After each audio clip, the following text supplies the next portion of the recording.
DraftKings Sportsbook, an official sports betting partner of the NFL, is officially live. Now you can legally bet on all your favorite sports anytime and anywhere, right here in Ohio with DraftKings. For a limited time, new customers who sign up with code DEFEND and bet $5 or more will receive $200 in bonus bets instantly. DraftKings has the best features, including same-game parlays, player props, and more, with fast and easy payouts right at your fingertips. Download the DraftKings Sportsbook app now. New customers can use promo code DEFEND to get $200 in bonus bets instantly when you place a $5 bet on anything. Only at DraftKings Sportsbook with code DEFEND. Gambling problem? Call 1-800-GAMBLER. 21 and over and physically present in Ohio. Valid one offer per first-time depositors who have not already redeemed $200 in free bets via pre-launch offer. Minimum $5 deposit and wager. $200 issued as bonus bets. Eligibility restrictions apply. See dkng.co/OH for terms.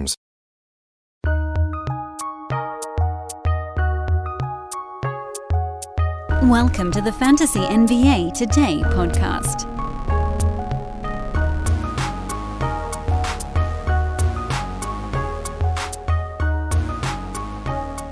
Well, a very happy early start time, MLK Day Monday, everyone, and welcome to Fantasy NBA Today. This is a Sports Ethos presentation. I'm your host, Dan Vespris. No live taping today, for those wondering. I guess it's sort of weird to say that on a recorded podcast when it's obvious that it didn't happen, but very rarely, I'm now remembering, I know I talked about our the plan for YouTube back on Friday. We'll have some live tapings on Mondays, but because Steve Vidovich and Joe Orico have a live show on Mondays, it's a weekly lineup show for our website, it does seem a little bit redundant for me to get in there and do one as well. So Mondays, for the time being at least, going to be recorded over here. Those of you listening, all of you today on the recorded side, just something to sort of file in the Rolodex of how am I going to consume my fantasy knowledge this week. And so we checked that box. You can follow me over on Twitter at Dan Vespris, DanBesbris. I hope that you will come on over there. That's where we do a lot of our additional work here on the fantasy side. But I also want to just kind of launch right into things today because games start really soon. I'm trying to squeeze this show out before anything really happens here on the home front. We'll see if that actually materializes. My guess is that it won't, and this will come out like a couple minutes before the games begin. But lucky for you, you don't really need this show before the first game starts on Monday. There isn't a ton of question mark in that game, other than, I guess, Jaylen Brown. But I am going to change up the order that we're doing things on today's show. And the first thing we're going to do is actually take a look ahead to this massive MLK Day slate. He says, somewhat tongue-in-cheek, only 9 games today. I know there were, I think they used to do like 12 games, 11 or 12, but it's a little bit of a shorter card today than usual. That doesn't sort of matter to you guys, but I think if we cover what's about to happen, we knock that out, you guys can go set your lineups and then kind of cycle back into the podcast while we go through the reverse chronological lightning round portion of the proceedings. So here's what we're watching out for on this upcoming graded slate where all the games start, with the exception of a handful that start at noon Pacific time. They're sort of spread throughout the day. Boston at Charlotte. I think we have a pretty good feel on Boston. Now, this one's not part of a Celtics back-to-back, so you don't have to worry about the Robert Williams, Al Horford staggered days thing. And it does put a damper on if you were thinking about trying to dump Grant Williams into your lineup in any way. But with Jaylen Brown out, it to me feels like it's a lot of Malcolm Brogdon. We don't know if Derek White is going to be in or out. As of me recording the show, news is just starting to trickle out about the games in the morning here. My guess is that he misses a ball game. I don't know. I like when a guy comes out relatively early in a game. I sort of just in my mind assume he's not going to play in their very next one. That's not always the case. But if indeed there are a couple guys out for the Celtics, it really does help Malcolm Brogdon a lot. And other guys will get a little bump as well. Some of the starters will actually have to do a little bit more. But in terms of a guy who does score a fair amount, but doesn't really do enough defensively And like there's little holes in the Malcolm Brogdon fantasy game that he can plug by getting a bunch of usage. Well, he probably does. On the Charlotte side, everything about the same there. I think we've got a pretty good handle on what the Hornets are these days without any of their small forwards currently active. I guess that's not entirely true because Cody Martin came back. But to me, he doesn't have a fantasy game necessarily. And all he really does is maybe take a little bit away from Jalen McDaniels, but we're streaming him anyway. Indiana. Well, Miles Turner is questionable for this one, so he'll be a game-time decision. That is going to impact whether or not you drop Isaiah Jackson into your lineup. It's pretty amazing. We finally getting to see what Jackson can do, and we'll talk more about him and as we get into the reverse chronological part of the proceedings. But of the fill-ins for Halliburton, it does feel like TJ McConnell has taken the first jump forward. I don't think you have to punt on Nembhard yet. You could probably bench him in Roto until he has that first confidence builder game and then go from there. I don't know if it's going to be against Milwaukee, but yeah. For the Bucks, it's going to come down to whether or not Giannis is playing. Not that there were much in the way of fill-in stuff. Still no Chris Middleton. We keep hearing how close he is, but he still keeps getting ruled out in advance. So, I'm starting to not trust some of those reports, but at some point he's just going to pop up here. Nothing really for Milwaukee. Warriors, not much. Klay Thompson is going to sit the back-to-back, so that'll help someone like a Jordan Poole. Dante DiVincenzo gets a little bit of a bump forward, but probably not enough to drop into your Roto lineups. And plus, at this juncture, you're looking for the best schedules of the week anyway. And the Raptors are so far out in front of everybody on that respect. And for the Warriors, they do have a slightly better schedule. They have a back-to-back like towards the end of the week, but that's kind of irrelevant for this ball game. Wizards, I don't know, Bradley Beal is a possibility we're hearing for this one, so that makes it really hard to stream any of the more fringy Wizards on the head-to-head side. I'm assuming the big men are going to be fine for this ball game. Keep an eye on Daniel Gafford's minutes. They were a little bit lower. They might be lower again here against the Warriors team that's not going to go particularly large for most of the ball game. But I'm holding on to Gafford, and I'm giving him way more than one lower minute game before I consider doing anything with him. Toronto, they're the really interesting one on the head-to-head side. They're very not interesting at all on Roto because, it's the starters basically that put up numbers. For head-to-head, you got guys like Precious Achiuwa, Chris Boucher, who play whatever it is, 15 to 20 minutes a night, but in a 5-game week, that's 90 to 100 minutes. That's basically like 3 and change starter-level players, 3 games, I should say, or more of starter-level players, so you have to consider those guys in 5 games if it makes sense for the categories you're targeting, where with Achiuwa, it's mostly a couple of defensive stats, kind of bad percentages. Maybe he gets you a few points and rebounds. Boucher, better percentages, also some defensive stats, also some points and rebounds. They're both mildly intriguing on the head-to-head side. But again, if you're not targeting blocks, if you're not targeting, for Boucher in particular, if you're not targeting rebounds, they're fringy still, even in a 5-game week. But it does help because then you don't have to worry about, you can add one extra streaming roster slot, basically. Knicks, nothing. Pelicans, doesn't sound like anybody's coming back for this game on Monday, so rinse and repeat. Trey Murphy getting his confidence back. He's a go. We've seen more from Jose Alvarado lately, but not quite enough to make it a thing. Pelicans do have a 4-game week if you wanted to just sort of squat on any of those dudes. And then Najee Marshall is also a start in a 4-game week as well. And probably on the Roto side, too, as long as Ingram and Zion are each still out. Keep an eye on Larry Nance. I still don't think he's fully healthy. If he happens to kind of turn that corner and start to look like himself again, this would be a window where he could produce, given who's out for the Pels, but it hasn't really materialized yet. Cavaliers, Donovan Mitchell tried to play through a sickness in their last ball game. That was likely the big reason for his bad performance. But otherwise, there's really nothing. Ricky Rubio is working his way back. Other people are a bit more bullish on him than I am. I just don't see a path, really. For the Heat, Victor Oladipo looks great these days. Then, of course, your question is who plays in the backcourt? Is Tyler Hero in? I believe he's expected to play in this ballgame. I haven't heard anything on Kyle Lowry yet.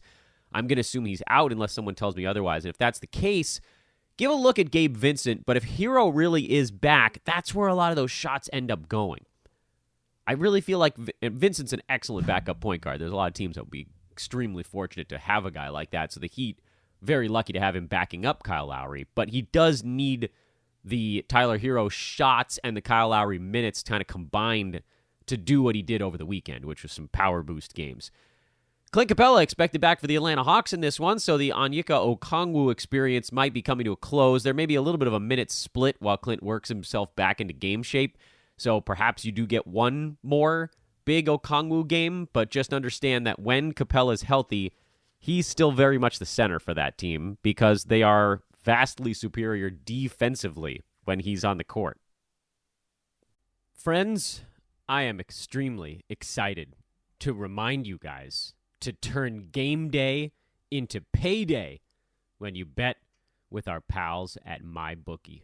The Celtics, the Bucks, the Warriors, these are the frontrunners to win the NBA championship at MyBookie, but which has the best shot? Who do you have winning the title? The Warriors at plus 700, they've gotten off to a slow start. Hey, maybe futures aren't your thing. It's been pretty darn profitable betting player props this year, thanks to Steph Curry and even more so Anthony Davis. Regardless of what you're betting on, cash in and cash out quick with MyBookie using promo code ETHOS when you make your first deposit. You heard that right. MyBookie will spot you extra cash with your deposit. Minimum $45, but you can claim the bonus all the way up to $2,000. Extra cash with MyBookie. They're back, baby. Check them out. Turn game day into payday once again when you bet with our pals at MyBookie. They're back, baby. MyBookie. They're back, baby. The Celtics, the Bucks, the Warriors, they're the frontrunners. Can you believe that? Right now to win the NBA championship at MyBookie. But which of these three has the best shot? Who do you have winning the title? There's a lot of teams that are in the running. Could it be the Nuggets? Could it be the Grizzlies? Boy, with the way Ja's playing, the way Jokic is playing, there's a lot of value on those clubs. And hey, if futures aren't your thing, that's fine. It's profitable betting player props this season. Thanks to, looking back, like Anthony Davis going crazy at the beginning of the year. Or lately, Tyler Hero's been going nuts. The list goes on and on. But regardless of what you're betting on, cash in and cash out quick with MyBookie using promo code ETHOS when you make your first deposit. Yep, you heard that right. MyBookie will spot you extra cash with your deposit. Minimum $45, but you can claim the bonus all the way up to $2,000 with promo code ETHOS. Turn game day into payday when you bet with our buddies at MyBookie. Lauri Markkanen's status is the only question mark with Utah, but of course that throws a lot of stuff into disarray because you could stream someone like a Nickeil Alexander-Walker on the head-to-head side. If Lowry sat again, they only have a 3-game week, so it's not great to pick up these guys and hope that they'll last for more than a game or two. But if Markkanen's out, then you'd assume someone like a Beasley probably gets enough shots as well. If Lowry plays, then you're really just paying attention to this Walker Kessler versus Jared Vanderbilt minute thing going on, and Kessler right now is largely winning that battle. Minnesota, there's a little bit of drama there, and again, we'll talk more about that in our reverse chronological portion, but let's assume the drama does not creep into this ball game. Then you're really just seeing who's active. Does Slow-Mo play? He's kind of been in and out of the lineup with different ailments and sicknesses and stuff like that. But if he's playing, he's a go. He put up a classic Kyle Anderson line in their last ball game, which, again, we'll get to in a minute. Phoenix, it's all about a health thing. We don't have a health report on the backcourt yet. Landry Shamet and Chris Paul are each questionable, I believe, for this ballgame. Neither one's been ruled out yet as of this podcast time, so that would really shake things up. If all of those guys sit again and DeAndre Ayton's the only regular that does make it back for Phoenix, which he did over the weekend, then you're probably looking at a relatively safe Torrey Craig stream in a game that Phoenix would probably get spanked if all of those guys are sitting out. And they might get spanked even if they play. And then you got the Lakers on the second half of back-to-back against the Rockets. Not much there. Head-to-head side, we're seeing Eric Gordon actually starting to play in some back-to-backs for Houston, and that's relevant, again, only if you're sort of targeting specific stuff, which, who knows? They only have a 3-game week, so only 2 after today, and for the Lakers, It's pretty much the same core guys. I would say one thing about LA here. I would expect Thomas Bryant to have a much better ball game in this one. He's had very difficult matchups lately. The Mavericks exploiting what he's bad at, and then the 76ers, you got to deal with Joel Embiid. So this is an opportunity for Thomas Bryant to kind of bounce back, and I feel like that's almost an inevitability in a game against a Rockets team that basically just doesn't play any defense. All right, so that gets you ready for today.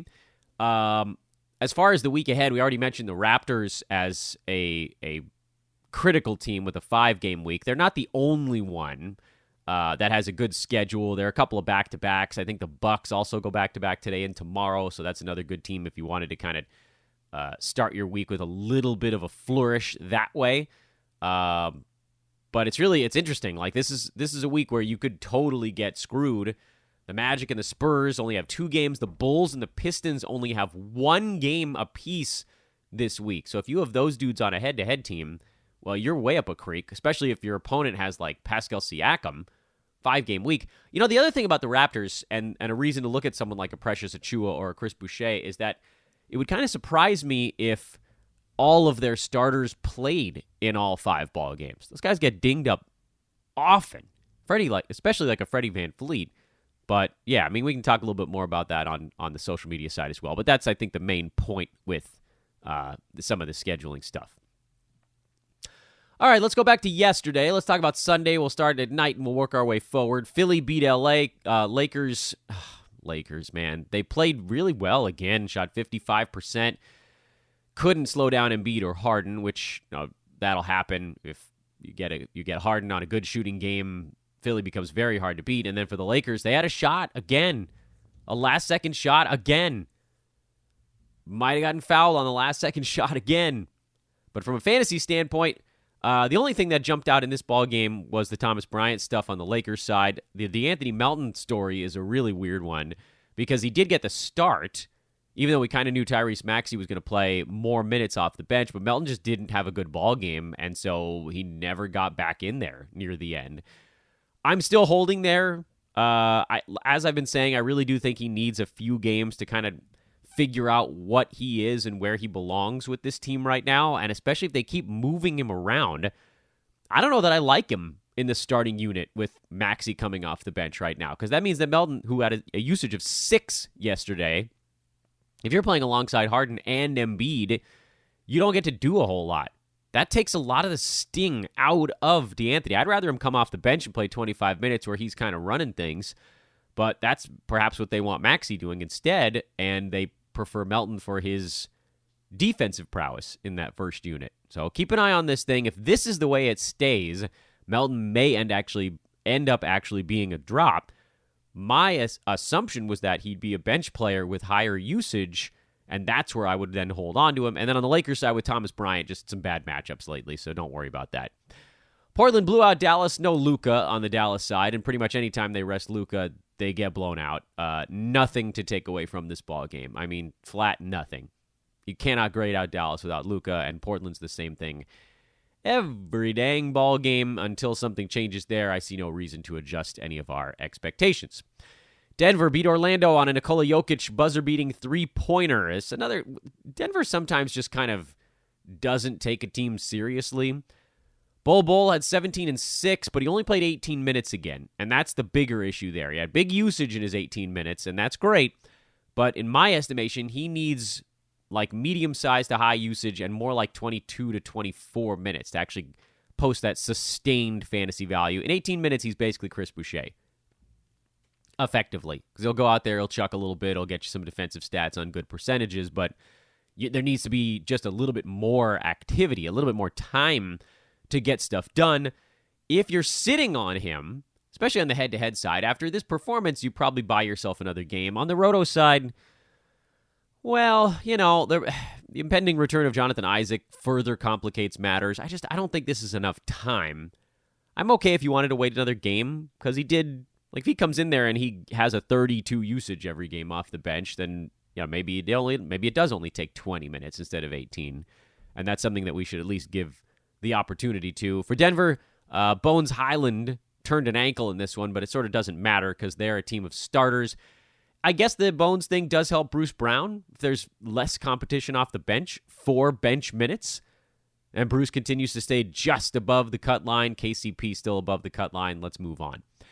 Sacramento beat San Antonio. There are really no stories for the Kings. Trey Lyles continues to play better and siphon some stuff away from Keegan Murray, which, Key gets credit. He got 5 rebounds again. That's the category we've been kind of tracking him on. Can he rebound on a daily basis, really? Now, if Lyles is going to come in and cut into his stuff consistently, then I don't see a particularly good path. Lyles got a few of the Kevin Huerter minutes. They were able to go a little bit bigger in this ball game.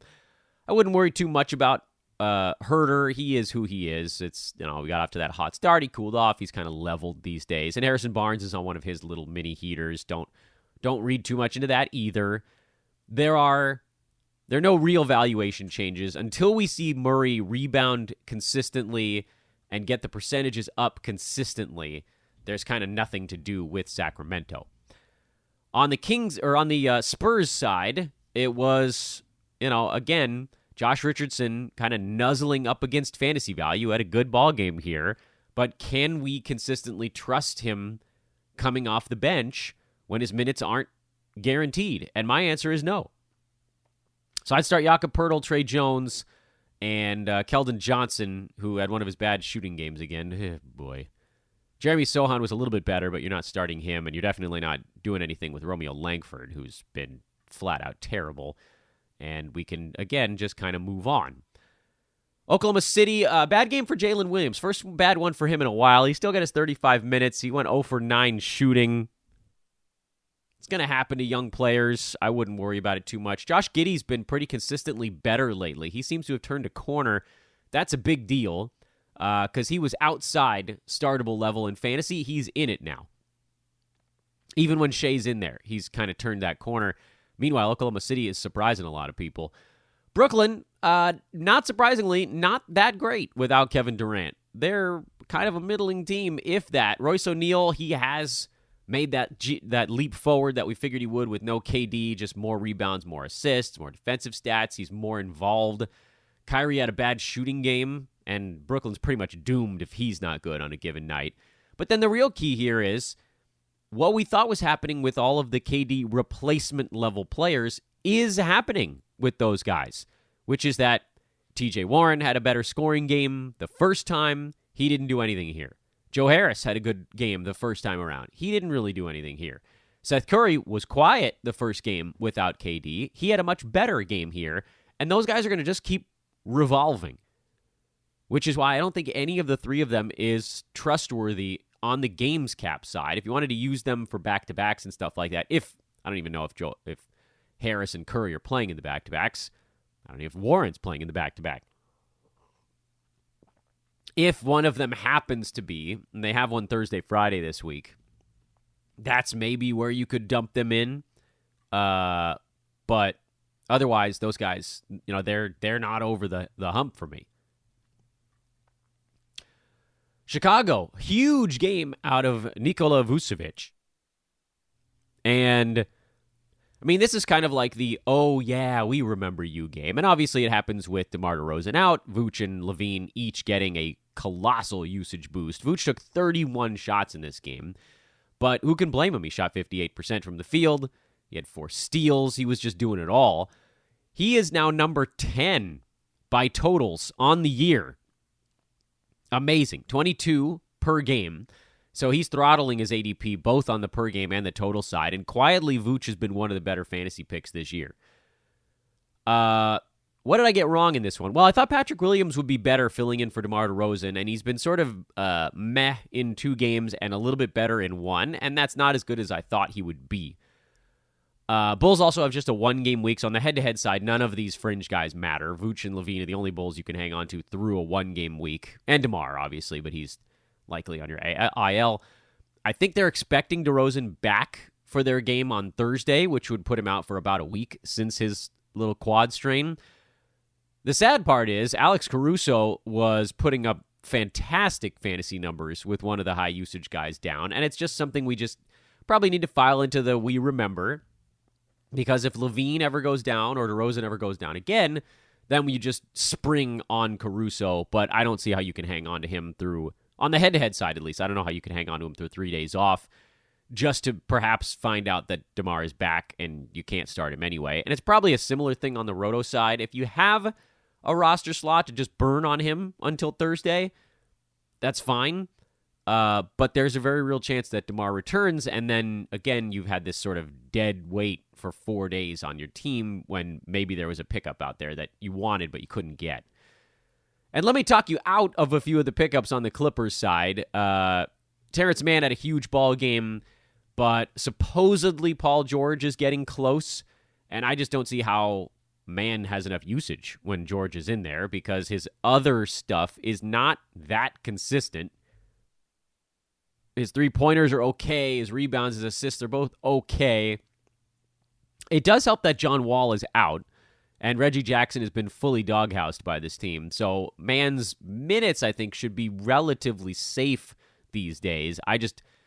He took 16 shots. He had the second most field goal attempts on the team in the Clippers win over the Rockets, and I just don't see how that happens when Kawhi and Paul George are out there together. Head-to-head, again, kind of different than Roto here.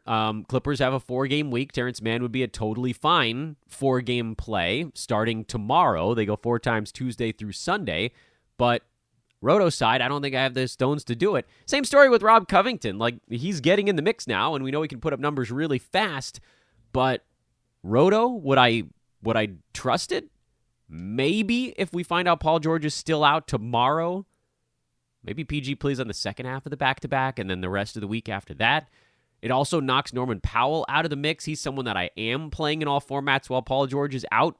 But with this sort of George stuff hanging, I don't know how you blow a head-to-head move on these guys when a lot of their value could get sapped if Paul George does come in and actually play. But hey, isn't it cool to see Kawhi Leonard look like Kawhi Leonard again? 30 points, 6 boards, 4 assists, 2 steals, a block, 3 3-pointers, 50% shooting, 3 for 3 at the free throw line. Oh, it's happening, everybody. Kawhi's up to number 45 per game on the year with all of those ramp-up days worked in there. I know he's only played 21 ball games, but he's only 4 behind Anthony Davis right now. Only 5 behind JJJ, who obviously is number 12, so it's a little different. But, look, I know it's been a really rough go, but he's trucking now. And he's in for all besides one half of the upcoming back-to-back, I assume. And then the Knicks beat Detroit. Pistons, again, a 1-game week, so you really can't do anything there on the head-to-head side. On the Roto side, I guess the question really is, does Jalen Duren show up? Because if he does, it impacts everything going on in the Pistons' front court. Sadiq Bey's been getting a truckload of shots. That won't happen because Isaiah Stewart would slide down to power forward. Bey maybe still starts because they had a couple replacement-level guys in the starting lineup, but there's just the opportunity won't be the same, and especially every time you kind of get pushed farther away from the bucket, it hurts in fantasy. So Roto, again, it's tough, especially with Isaiah Stewart, too. He's another Roto question mark, because if Duren comes back, he loses his ability to be near the bucket and rebound and block shots. Everything here with the Pistons hinges on whether Jalen Duren's back for their next ball game, and because they don't go for a while, it's really hard to make this call. I would just leave a lot of Detroit alone. Someone else can kind of battle with that headache, and you save your breath, basically. Let's keep humming. Turn the clock back to whatever the hell the day is that comes before Sunday every week. Oh, yes, Saturday. Miami over Milwaukee. Gabe Vincent, another huge ball game. Now, mentioned already earlier that I think a lot of that's tied to both Hero and Lowry being out. Lowry being the one that slides him into the starting lineup, but Hero being the one that allows him to get 14 shots up. Is he still going to be probably okay? Even if only Lowry's out? Yeah, he'll probably still be okay. And he's running hot right now, so that's helpful. But if you're expecting these jumbo-size performance, we probably have to temper just a little bit there. For Milwaukee, no Giannis here. There wasn't an obvious step-up guy. Connaughton was a little bit better. I don't think you can expect him to hit 4 3-pointers every ball game, but this one would be enough to qualify. He's just a fairly limited fantasy player of like a handful of rebounds and a couple of threes typically. Bobby Portis is the guy that gets the biggest bump when Giannis is out. And Joe Engel, yeah, I mean, with their back-to-back going, or they had the back-to-back, then Ingles is resting those. So it's all weird with the Milwaukee. It's not a team that I'm diving into. And Drew Holiday will do more as he kind of continues to get his legs underneath him. Grayson Allen is a play if Giannis and Middleton are both out again at any point. But I don't know. With all these other options out there, it just feels silly to be stretching for Milwaukee players. But whatever. I mean, if it floats your boat. Memphis, nothing. Although John Morant, I think we got word over the last day and a half or so that he's dealing with a little bit of hip soreness. You guys know what to do if he's out. It's Tyus Jones. He's been a beast anytime Ja has sat. Indiana, who, again, we already touched on them in the Monday preview part of the show, but finally letting Isaiah Jackson run a little bit is a true breath of fresh air. Because this is the kind of stuff we were hoping he'd be doing from the outset. Even if they had given him 20 minutes off the bench to start the year, I think it would have been enough for us to at least make the argument to hold because, the upside was built in, but he just wasn't even playing for stretches. They sent him down to the G League.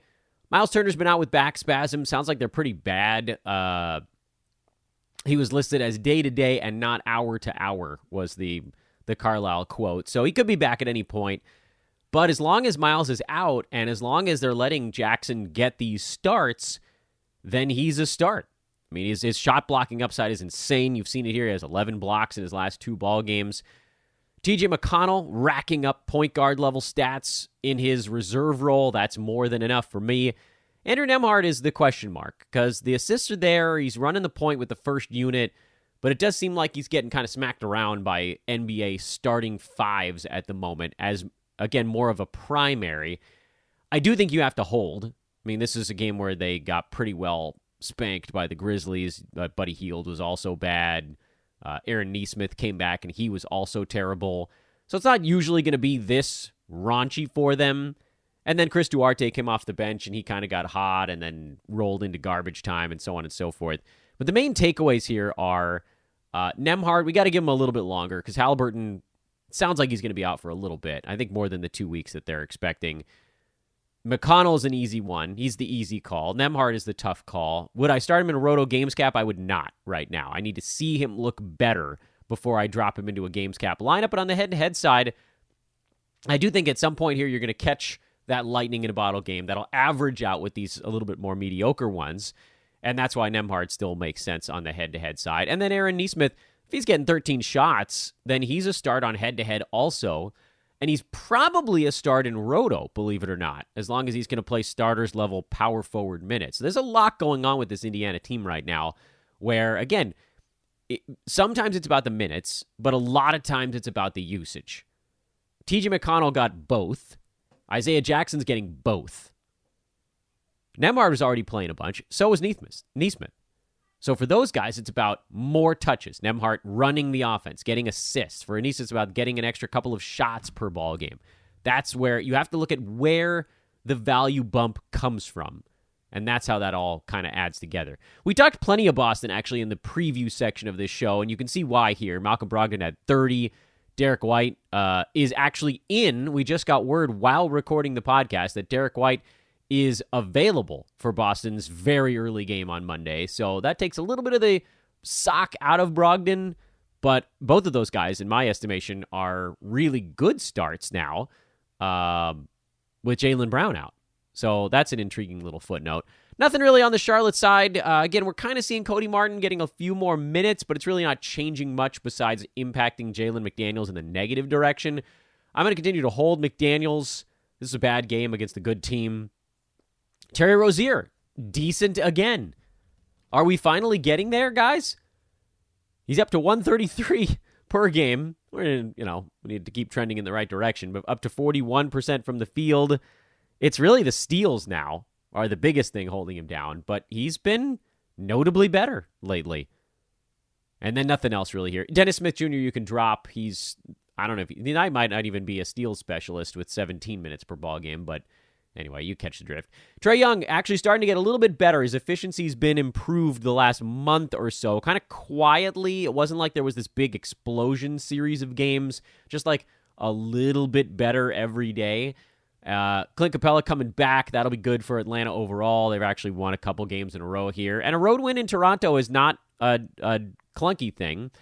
Freddie VanVleet, by the way, got added to the injury report. His back is sore, and in a 5-game week, I mean, this is the kind of stuff you're talking about. I don't think I would pick up MLK Flynn because, 1 start for Flynn or 2 starts for Flynn and then 3 games where he barely gets to play. That's not enough. It kind of equals out to like a 3-game week for him. But it does give more power to Precious Achiuwa or Chris Boucher because those guys always pick up stuff when someone's out.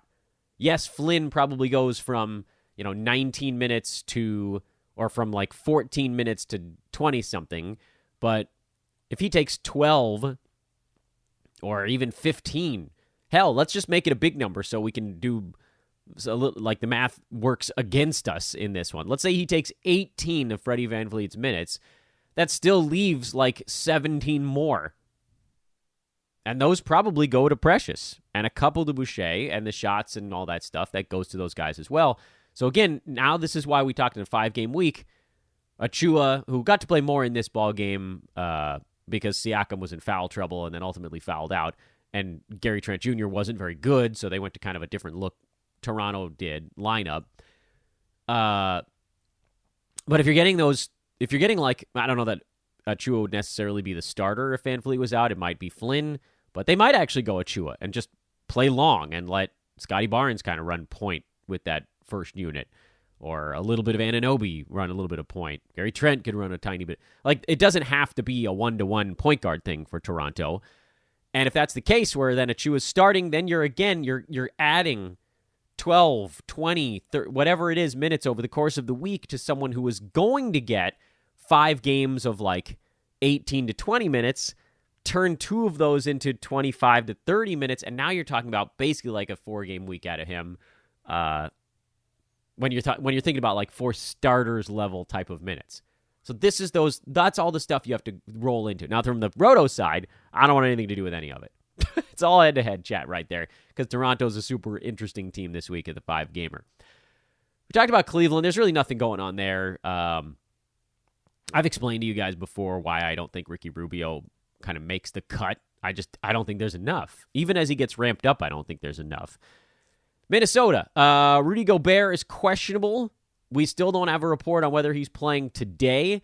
I picked up Naz Reid basically everywhere over the weekend, at least in every Roto league, because I have no problem with dropping him without using him if Gobert does play. I feel like with groin, teams generally want to play it a little bit safe. That's something that can get bad quickly. So it feels like we're going to get a Naz Reid start. And if that's the case, then, oh, baby. And as soon as we get word, if we get word that Naz Reid is starting today, I'll pick him up in head-to-head leagues as well. Because he's, only whatever it is, 10 to 15 minutes when Gobert is in there. So on the Roto side, I think they have a 4-game week, if I'm not mistaken. I'm pretty sure that it's a 4-gamer for Minnesota. He's close to fantasy value in like 14, 15 minutes a game, which is nuts. So if we get 1 start out of him this week, it's probably a good week for head-to-head. If we get 2, it's a great head-to-head pickup. With Roto, again, you just start him if he's starting. That's, again, the easier calculus there. Also, a note on this Minnesota side, D'Angelo Russell did not close this game. He's kind of beefing with Minnesota right now. There's a lot of infighting on that team, even though they've actually won a few ball games lately, and catching Cleveland on a day when Donovan Mitchell was sick was kind of a lucky break for him overall. But Jalen Noel closed over D'Lo. And I don't want to read too much into it because Russell was, reading some of the reports from the beat writers out of Minnesota, he was actually at the scorer's table set to check in with about 5 minutes to go in the ball game. And Jalen Noel completed a 3-point play, and so Chris Finch was like, screw it. Like, this guy's rolling. Let's just see how this goes. And then they won. So sometimes you ride a hot hand, and that's kind of what this game was. I would expect Russell will generally close, but he was a -6 in a game they won by 8. So keep it going, Noel was a +11. Slow-Mo, who you guys know I love. 5 boards, 4 assists, 2 steals, 3 blocks, but he missed all 3 free throws. He took a dump on what could have been one of my favorite, non-scoring fantasy lines by missing his free throws. We talked Philly, Utah. This was without Lowry Markkanen, so you got 29 minutes of Nickeil Alexander-Walker, which is a real dangerous play. Mike Conley generally does enough fantasy-wise when Markkanen is out, because with him, lately it's been more of a usage thing. And then with Vanderbilt, he gets some more minutes when Markkanen is out. And then Walker Kessler's just steamrolling everybody. And Jordan Clarkson got to take every shot in the ballgame. He took 29 of the team's 90 shots, which is positively nuts, but this is a great runway for him. And Malik Beasley is the other question mark there. He played 32 minutes and got 14 shots, but just didn't make any of them. If Markkanen is out, I think you generally can trust Beasley because of the higher usage, because of the higher number of shots he's going to get up. THT had 20. Can't really trust him either. He's kind of in the Alexander Walker bucket where maybe you could squeeze a head-to-head thing out of him. But Roto's side, I try to grade guys out on this podcast on whether you could use them in a games cap format. Are they a good enough guy to start? Kessler, yes, with Markkanen out or in. Clarkson, yes, when all of these guys are out. I think when the full team is fully healthy, he's really more of kind of a points specialist, and that's okay. Walker, head-to-head only. THT, head-to-head only when Markkanen is out for both of those guys. Conley, he's actually become a guy you can only use when usage guys are out. He's just not shooting when everybody's healthy. He's, again, just sort of holding on to the wheel. Vanderbilt, he's a start when someone's out, because the minutes have been trending the wrong way, and then Beasley, the same story there. Portland Dallas, this is a repeat of the game on Sunday. Luka did play in this one, and Dallas was just completely exhausted off the Laker game. I'm surprised the Lakers had enough in the tank to take Philly down to the wire in their last one, but, kudos on getting that far, I guess. Let's go back to Friday, find out, we'll play the game of who the hell didn't go over the weekend, because, this is how we roll. Washington, Daniel Gafford, only 16 minutes, something to keep an eye on. Bradley Beal might be back, so that would put a thump into any of the Goodwins or Kisperts, or if you were screwing around with those guys. I wouldn't have.